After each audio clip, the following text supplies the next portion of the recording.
Und zwar, So I'm going to get started. Welcome and happy Christmas. ich sage heute mal was zu Black Friday, Cyber Monday, weil I'm going to speak about Black Friday and Cyber tatsächlich ein Monday Großteil der because a large Weihnachtsgeschäfte in part of the circa Christmas ein paar business Tagen absolviert werden. depends on these few Das ist in days. Berlin. In Germany, it's more than 3 Und billion genau, euros. ihr kennt's, And I'm sure you all know auch this. im wahren Leben, Weihnachten kommt immer ganz plötzlich. And Christmas Man always hat kurz comes vorher as a gar nicht Bescheid surprise. bekommen. You haven't bought the Und so erlebe ich Christmas das gifts yet, in den etc. Unternehmen auch. And this is how I Die also Mitarbeiter experience it sind in the nur companies. immer They're aufgeregt, all weil very das nervous dann at im letzten Jahr ist. from a very early point in time onwards, but it's Und as if that's the first time that this stress actually happens. seht ihr das jetzt auch? Ist das mitgeteilt? Ja, also wir sehen Can hier you eine Grafik, ne? see? Will we see the graph? Ihr seht nicht jetzt hier die Kamerabilder, gut. But you don't see the camera pictures. No, I just see you and the graph. Dann, genau, diese 2 Tage. Okay, so Jährlich it machen all wir focuses on these few days Umsatz dazu. and more sales generated Kurzes year erklären, by nämlich, year warum wird das immer during mehr? these 2 days. And why is it getting Trichter. more and more? And why it's because of the loss aversion. Einen subjektiv höheren Schmerz, People wenn sie etwas experience more pain verglichen physically if they lose something Potenzial as sozusagen, was compared sie to the potential or the letztes Jahr feeling machen können. So, they could win the same amount of Loss money. Aversion. And this is what we call loss aversion. Das It's Gewinn this ist curve kleiner als die of gleiche a Kurve, profit. The die auf profit is 10 Euro smaller Versprechen than von the genau nach loss. links If verläuft. you win 10 euros is less beneficial as if you lose 10. Da kommt noch ein And zweiter what Effekt dazu. do you lose? There's another fact. It's called FOMO, fear of missing out. You're all aware of the feeling that 4 days before Christmas, you have to order via Amazon Prime, and then it's not the best product you wanted to have, and things are out of stock, etc. This is why I brought 3 success factors, 3 tips. A, traffic. I know that well, you might be saying an expert in conversion is speaking about traffic. He usually doesn't have any idea about that, but I'll try. And then conversion rate, I'm going to bash it in a moment because it's nonsense. And the third success factor, that's margin, the margin.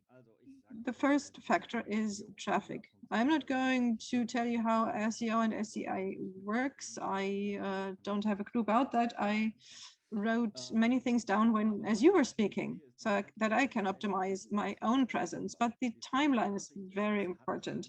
We are in September and it already started, and that's the bad news.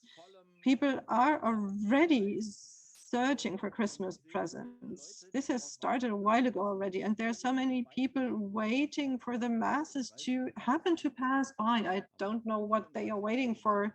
If it's on the 34th of November, people are waiting for these dates, but you don't want them to pass by at random or by coincidence. You want them to find you. And my conversion tip is start at an early point in time, building your funnel for the Christmas season, particularly for Black Friday and Cyber Monday. It accounts for almost half of your sales volume of the season. So if only you start your planning in October and you have something live in November, you might be missing 2/3 of the potential revenue. My traffic tip is build specific campaigns.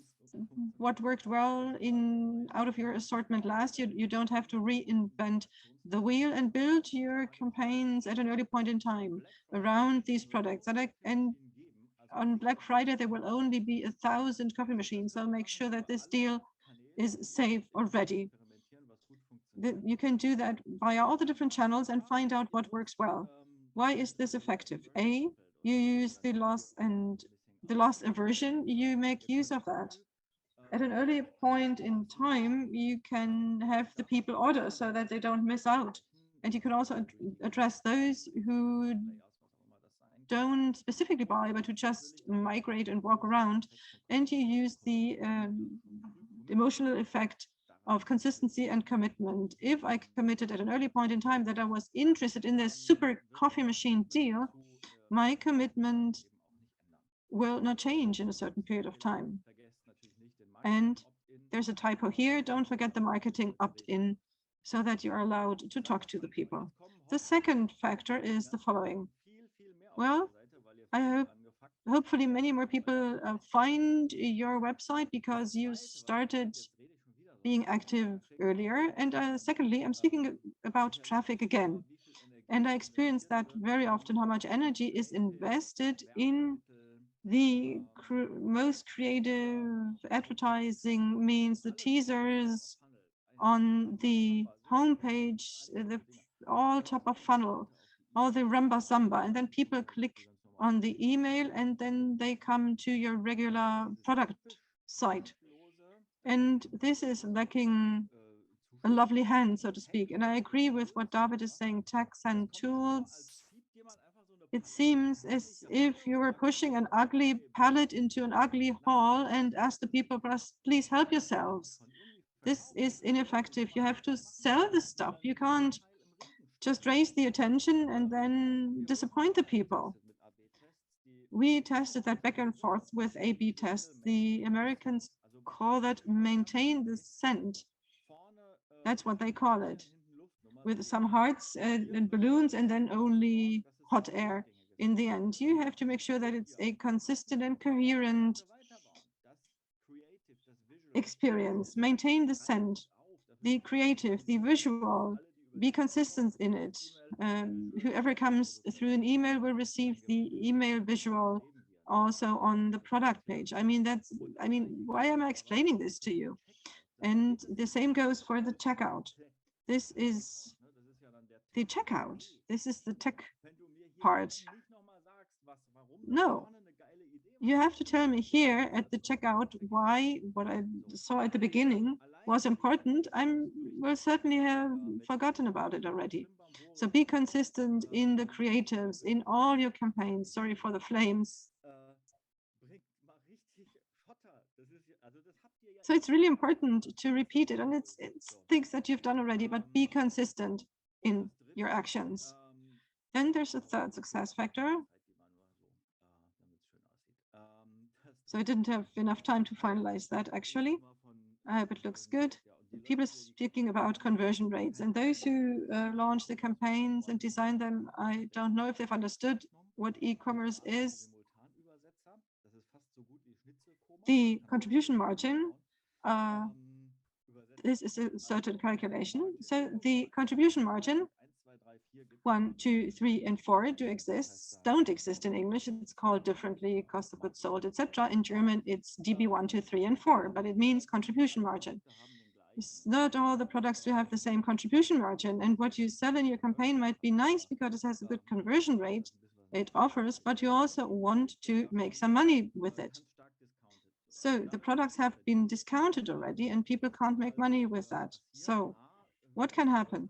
In order to have a higher, if you have a higher conversion rate, that doesn't necessarily mean profit. Maybe more people will return the product and sell 1,000 goods. And this means a loss of 30 euros 1,000 times. So measure your success. Here you see the impact of different product detail pages on the contribution margin after the product was returned.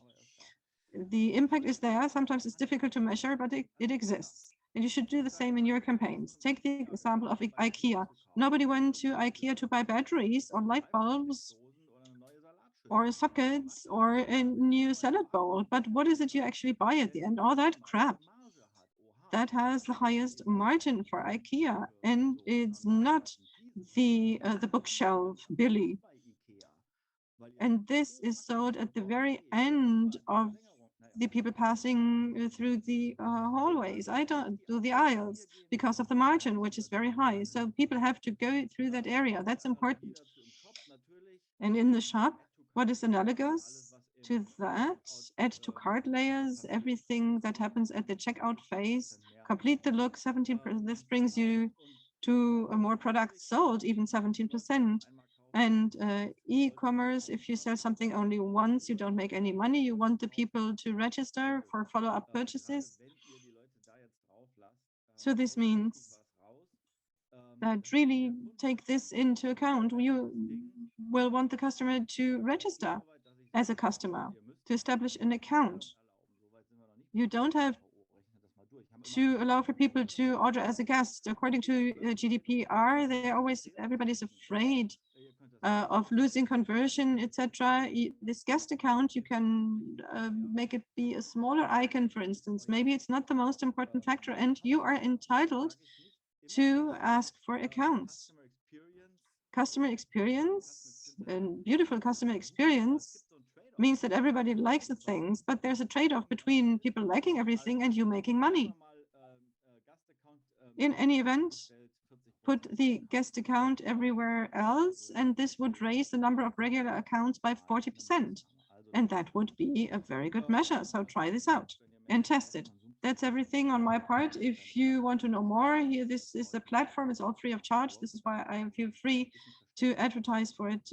Growth Ambassador Program, you can find it on our website. This is everything I wanted to share, and enjoy your Christmas season. Ja,